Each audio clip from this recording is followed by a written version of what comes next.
Good morning and welcome to Kunzang Payal Joling.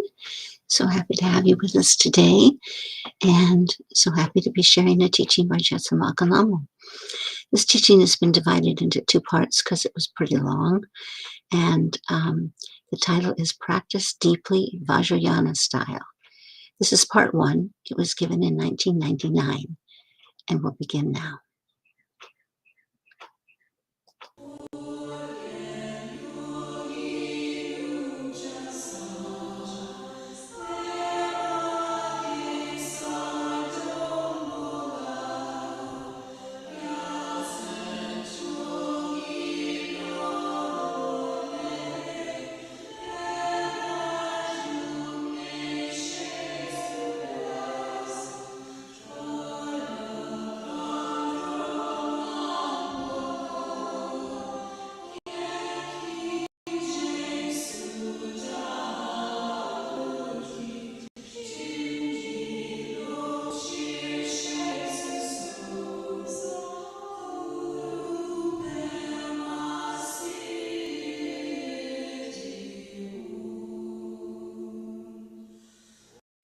Well, first of all, I would like to tell you that I'm really glad to be here, and especially glad to participate in this retreat. I've been really looking forward to it, hoping that we could get some real work done here, and I think that's what needs to happen.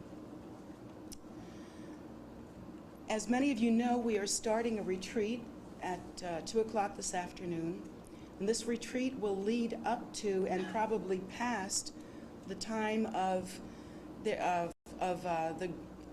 solar eclipse and the Grand Cross, that astrological phenomenon that is coming to peak about Wednesday early.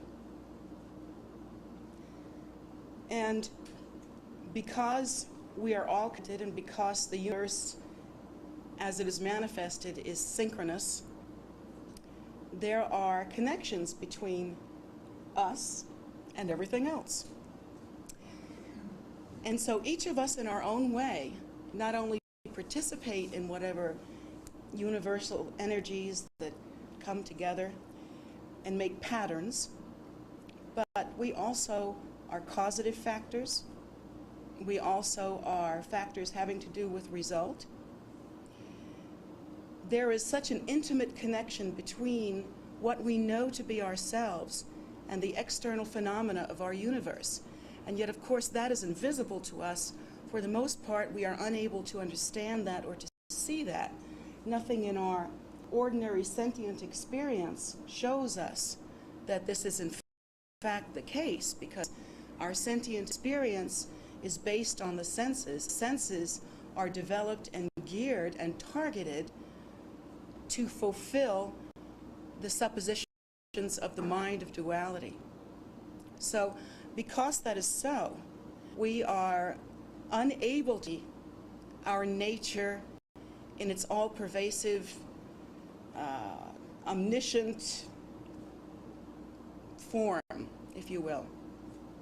We are only able to see the part of us that is ordinary, sensing, revolving in duality.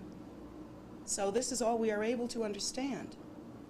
So sometimes when we gather together to have a large prayer event, and we are looking to perhaps correct some negativity that we see, or to create a great deal of virtue so that there will be some benefit, a lot of times feel impotent. We feel as though there's really not that much we can do. I mean, after all, if you think about it, the solar eclipse is going to happen anyway, and the Grand Cross is going to happen anyway. And so we think, what good is it? Well, just let's all run for cover and see what happens, you know. But of course, that's not appropriate. And one of the things that we begin to experience as we move forward in our meditation and in our practice is the potency of giving rise to enlightened intention. In our nature, we are all Buddhas. Now, that it would not do for any of us to walk around and say, oh, in that case, well, I'm Buddha. This is pretty cool.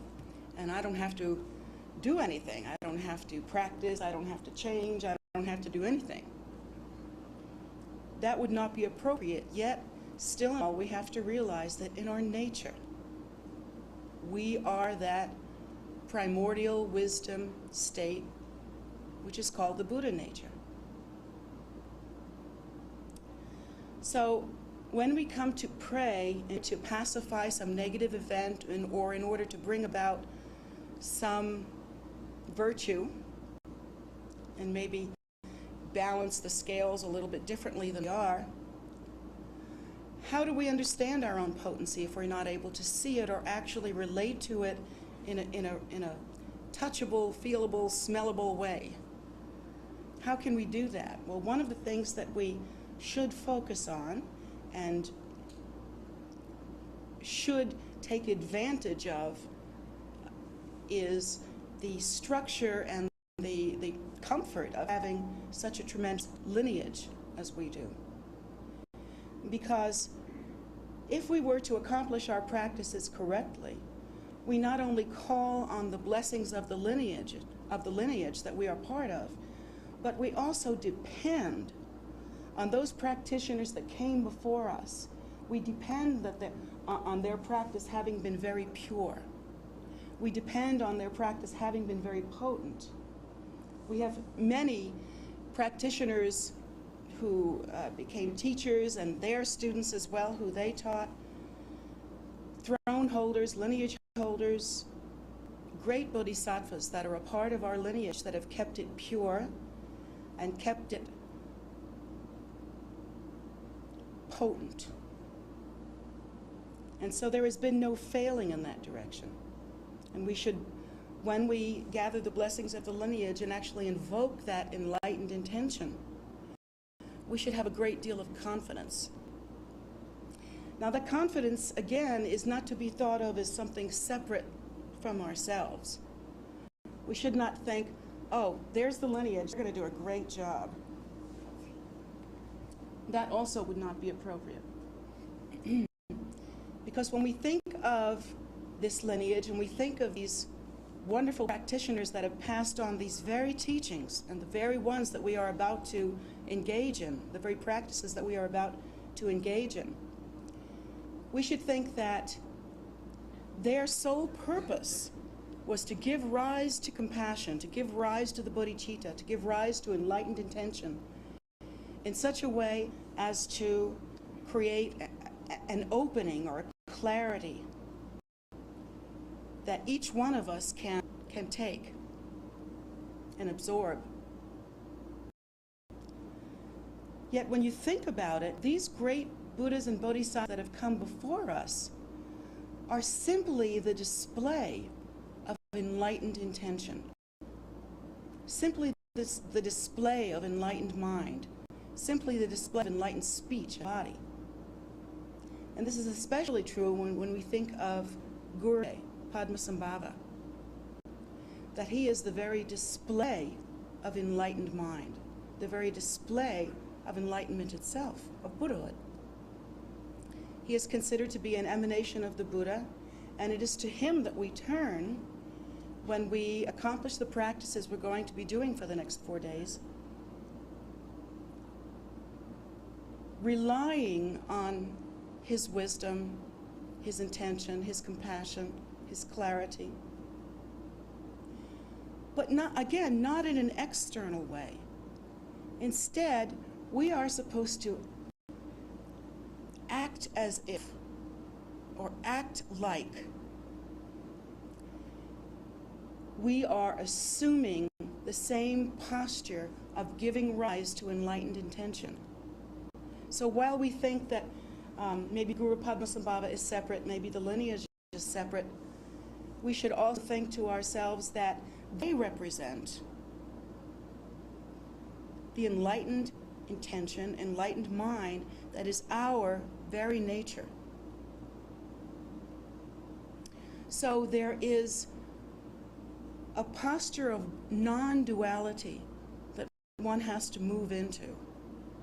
Knowing that this, when we visualize the lineage or visualize Guru Rinpoche in front of us, we think, oh, this is Guru Rinpoche, but we also think this is the very face of enlightenment.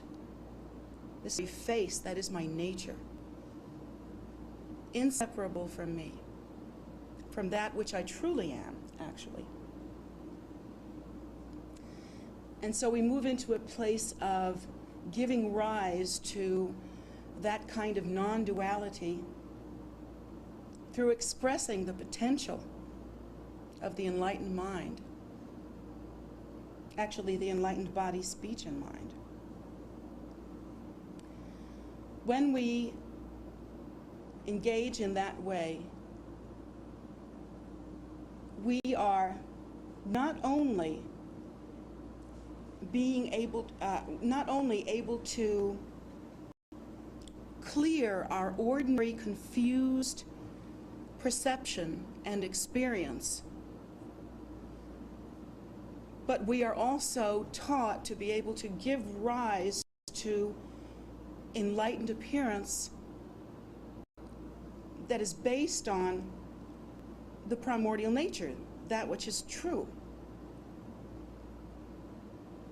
So in our practice, we it seems as though, if you look at it from the external, it seems as though we're simply visualizing something. But in fact, we have to move, especially at this time, past that idea of pasting a cartoon appearance on some idea that we have, or labeling some kind of, and thinking of it as being simply a visualization, like a cartoon in space. We have to move past that into a deepened awareness of our own same nature, our own non-duality, our own sameness as that enlightened body, speech, and mind that we are giving rise to in our practice. We have the opportunity then to erase the ordinary sentient ideas that we have as ordinary sentient beings, I should say, the ordinary ideas that we have as ordinary sentient beings, thinking that you're sitting in that chair and I'm in this chair and there's that much space, and thinking red guys are over here and those guys are over there, and everything's just seemingly the way it is, with phenomena seeming very structured, seeming very separate, seeming very solid. In our practice, instead, we have to now move into a posture where, when we give rise to the nature of the Guru and hold that as our intention, our visualization, that giving rise does not happen in space. That giving rise happens here. And so the depth of that is what we have to move into.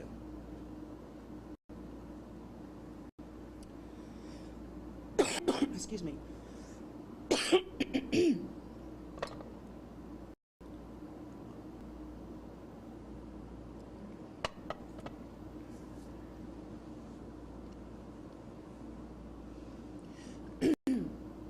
So when we give rise to the nature of the Guru, it's with that kind of depth, with that kind of idea, that we have to pull ourselves in more strongly and firmly. And I would like to, because this is, in some ways, actually the retreat is beginning this afternoon, but this is my opportunity to speak to you before the retreat begins. So I would like to talk a little bit about how to practice more deeply than what we do. A lot of times when we practice, we get together feeling like ordinary sentient beings who are going to get together in a group, and because we're in a group and we're really determined, we're going to do something very powerful. But that, if you think about it, that's not so different from a pep rally. It's not different from that kind of, yes, let's do it, kind of pep rally energy. Hopefully, when we come together as a Sangha and practice our pujas, hopefully we are not actually going to have a pep rally. We have to think that each and every one of us is personally responsible, personally potent and able to give rise to this miraculous intention, to this miraculous condition of the appearance of body, speech, and mind of the Buddha. We have to think to ourselves that I'm going into this sacred place, and with me is this company who are also in that same, who are the same. We have to think that when we visualize Guru Rinpoche, that it's not merely a cartoon in the sky, that is actually a condition of mind giving rise to the appearance of Buddha and to the quality and intention of Buddha. We shouldn't think that we're kind of unplugging our ordinary senses and pretending that something's up there in the sky. That's not a very potent practice. Just to visualize alone is not such a potent practice. But a lot of times when we practice together, we visualize very hard. You know what I mean? We shut our eyes and grimace. And we visualize like this. You know? And it looks like we're going to the bathroom. But in fact, we are supposed to be practicing. This is not to say you can't practice in the bathroom, but you know, that's not what we're doing. A lot of us, we close our eyes often, and we just like our brows are knit, and just you can tell that there's something very effortful going on. There's something very intense going on. And so whatever cartoon in the sky that we're making must be good. You know, it must be very complicated, maybe like Mickey Mouse or something, I don't know. Very complicated, and it's probably an excellent cartoon. But I have a different idea. It was to teach you how to practice maybe a little bit differently. What I would like to see, and this is going to be a little challenging at first because I've noticed most of my students practice with their eyes shut. The problem with practicing with your eyes shut is that whatever visualization you hold when your eyes are shut, when they open, it goes away. And that shock tends to deepen our experience of the separation between self and other, of the separation between mind and phenomena, or nature and phenomena. It acts in a banded way to kind of support the appearance of duality. So here we are having this wonderful visualization. We've got the whole lineage up here and Guru Rinpoche, and everything's fine. Then you open up the, uh-oh.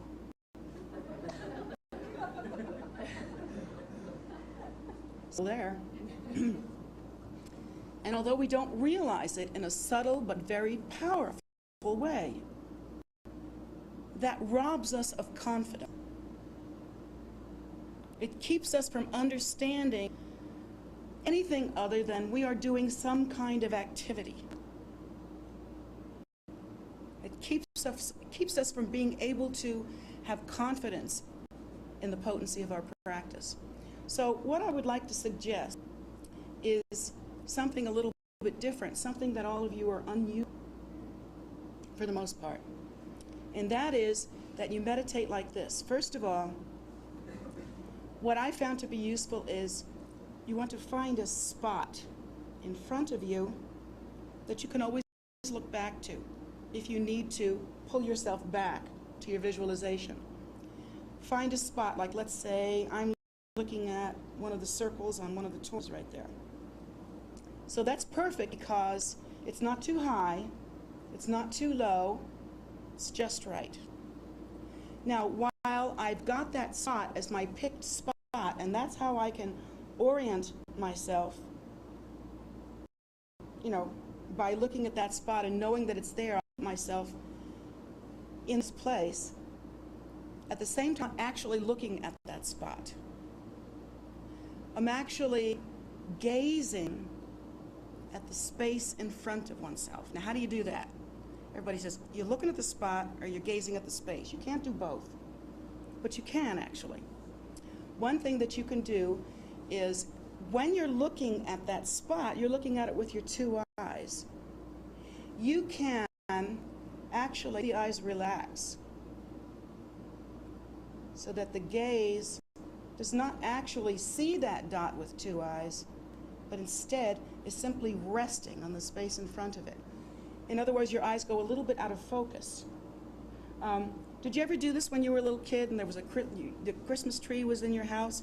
You could make your eyes go out of focus and it all looked kind of fluffy and beautiful and like that. It's nearly the same thing.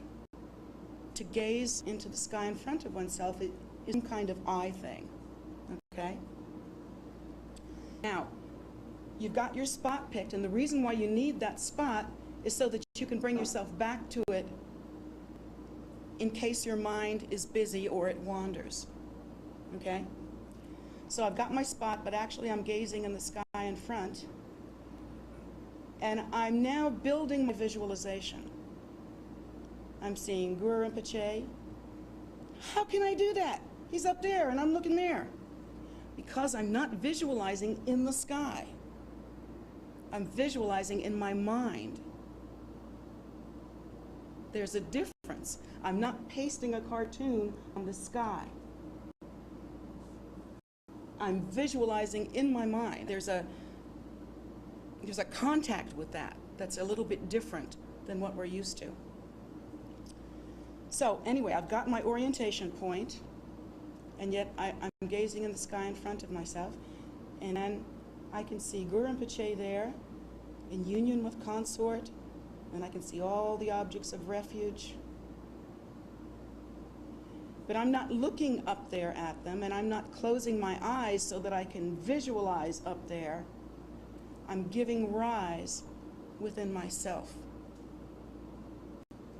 So there's no cartoon in the sky. You are not praying to Guru Rinpoche in the sky. You are giving rise to enlightened intention, enlightened compassion, enlightened appearance, enlightened body, speech, and mind. And the event occurs within.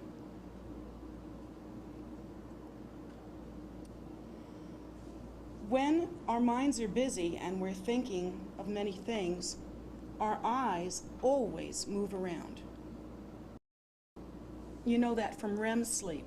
Whenever some sort of internal visualization or dreamlike condition is happening, the eyes are going wacko. They're all twitchy and doing all kinds of funny things.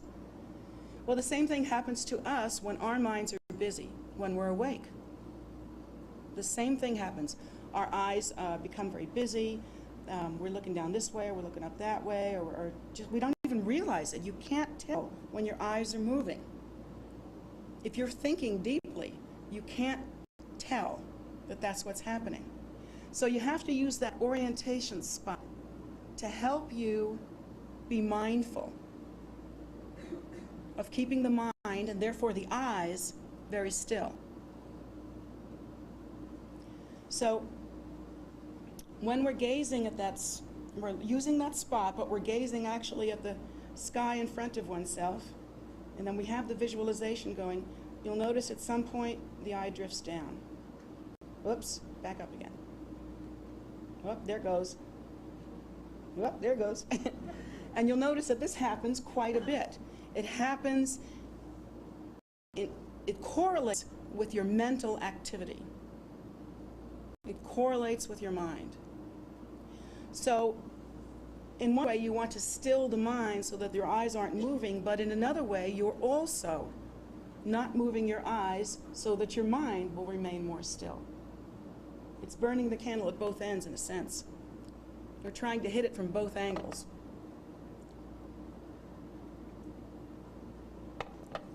So we're going to have our eyes relaxed, yet we can, like in that fuzzy way when you look at your Christmas tree, you can see that spot, but the eyes are actually relaxed.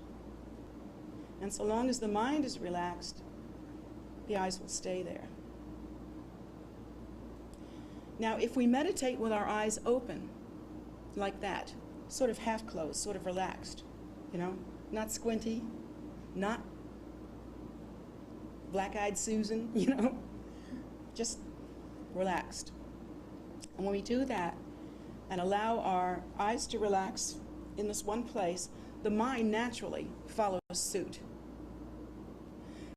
And the best way to see that you've gone off track, sometimes you can't tell because our minds are so active and so creative.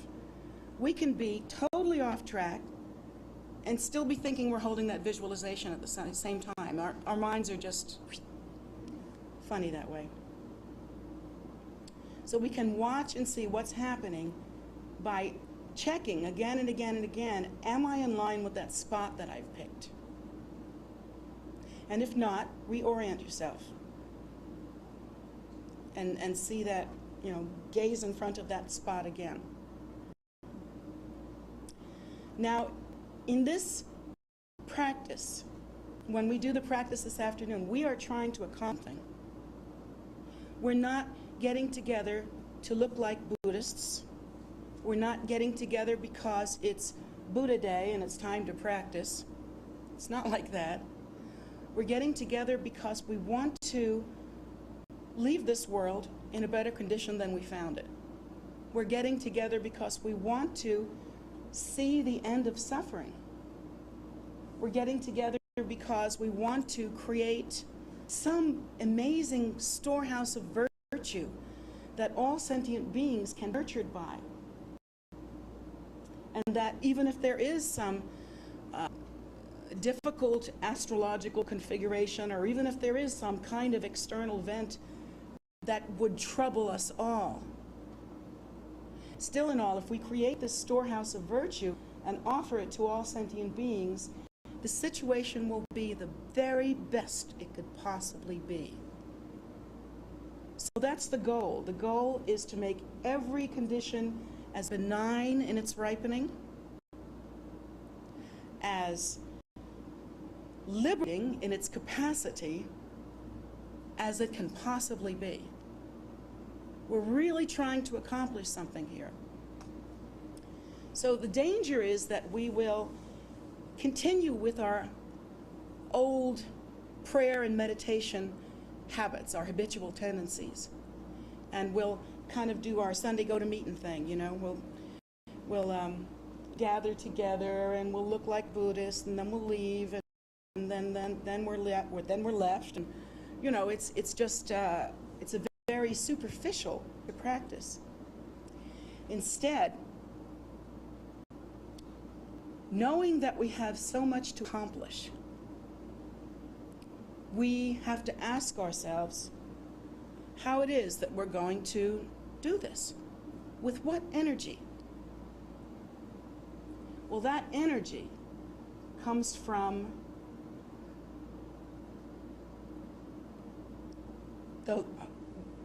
that energy is the longing to be of benefit, the longing to make something better, the longing to eradicate suffering, both in oneself and in others. Now, we as human beings have emotions, and we have responses to events and to phenomena. And in our traditional Buddhist teaching, we are taught that desire, this very longing that I'm talking about, is actually the root of all suffering. So if desire is the root of all suffering, this is what the Buddha has taught. Desire is the root of all suffering, and it keeps us as ordinary sentient beings, and we revolve in ordinary existence, grasping at phenomena because we don't know any better. And that's who we are. But the wonderful thing about Vajrayana is that we get to use those very faults to help us to practice better. That strong desire, even that grasping, that energy is the very energy that we use to really give rise to our practice.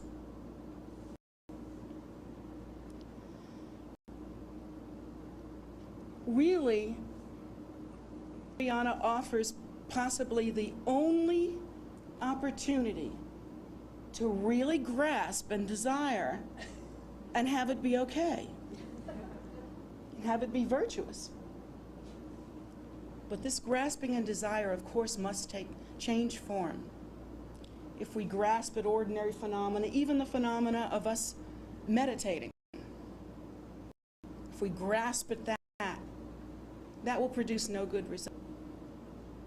But what if we were to take that same longing, that same desire, that same grasping energy, and instead give rise to Guru Rinpoche?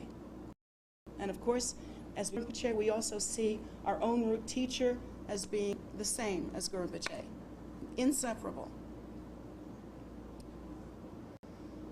What if we were able to take all of our desire and all of our longing that's been with us so long, that's driven us day after day after day, and transform it into longing and devotion for this holy appearance? This holy appearance. What if we were able to do that?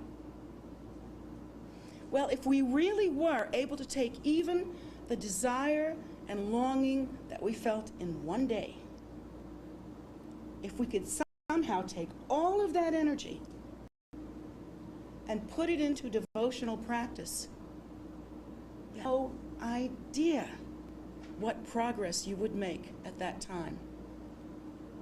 How potent you would be. Even if we could somehow take, let's say you could measure the longing and desire that one experiences in one day. Let's say you could measure it and it's 2.4 pounds. Tons. Yeah, tons. I think it's tons. And you could take this 2.4 tons and you could turn it into 2.4 of devotional yoga.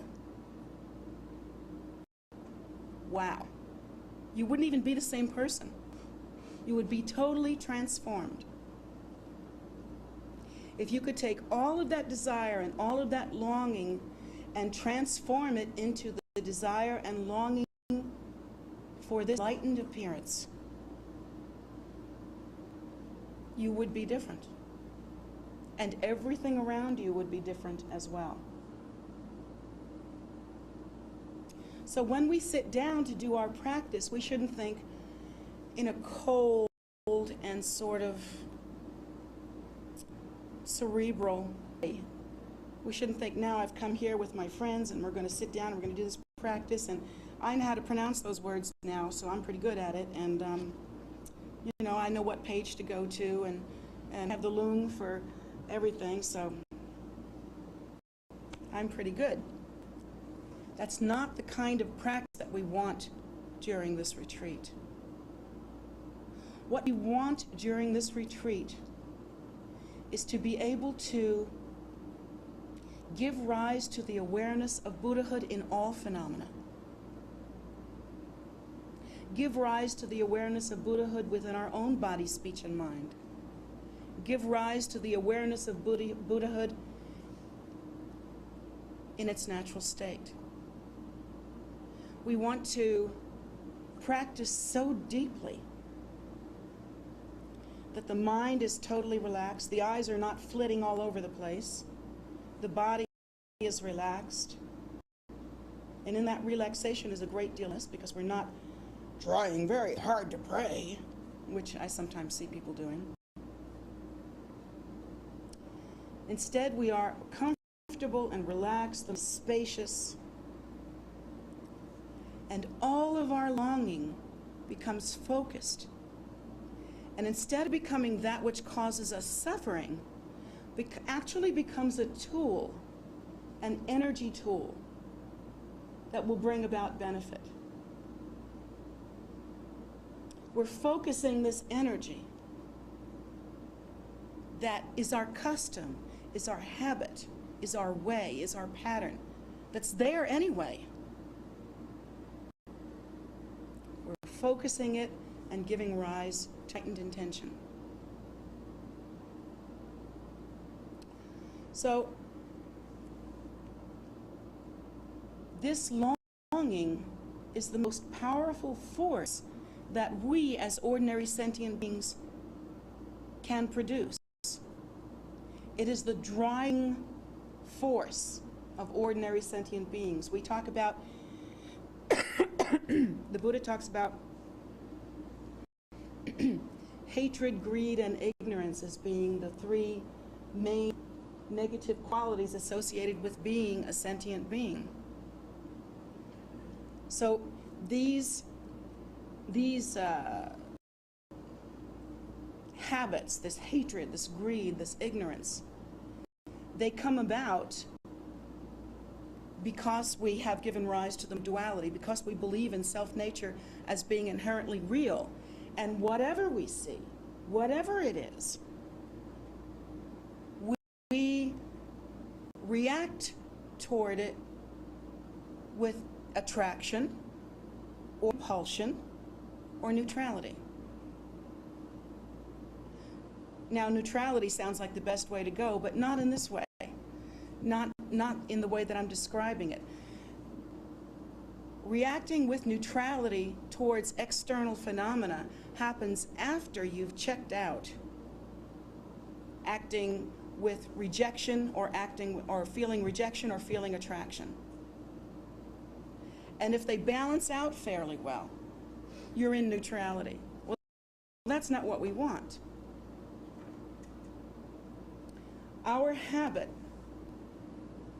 instead should be utilized, that same energy should be utilized not to maintain the appearance of separation and to constantly react and to constantly think, oh, do I want this? Does it support me or not? Is it my enemy or not? Is it my friend or not? Do I like it or not? Instead of that energy going to describe separation and ordinary perception, that energy instead is going to go to devotion. And when we think about, when we give rise to visualizing the Guru and we think of all that Guru Rinpoche represents, the devotion should be so strong that many times we're almost like choked, you know, like maybe going to cry, like the heart quivers, and maybe tears come to our eyes.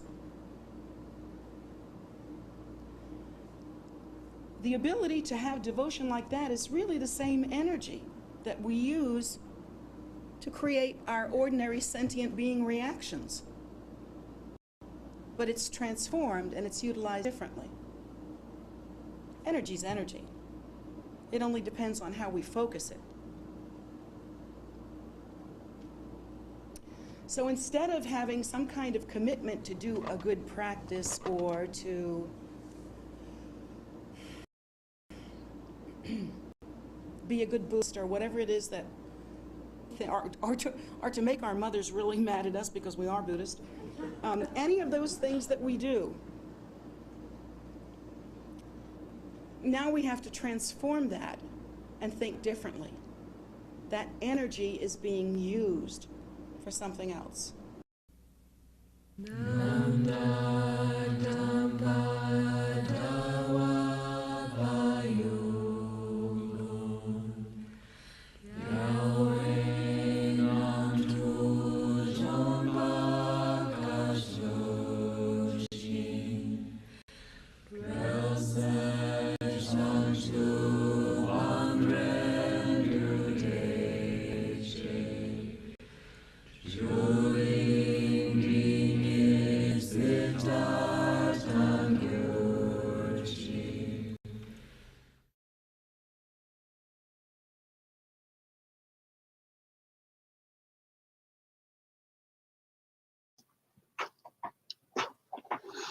Thank you so much for being with us today, and we're so happy to be sharing these. This teaching, I think I said, was given in 1999, and part 2 will be shown on Wednesday, this coming Wednesday.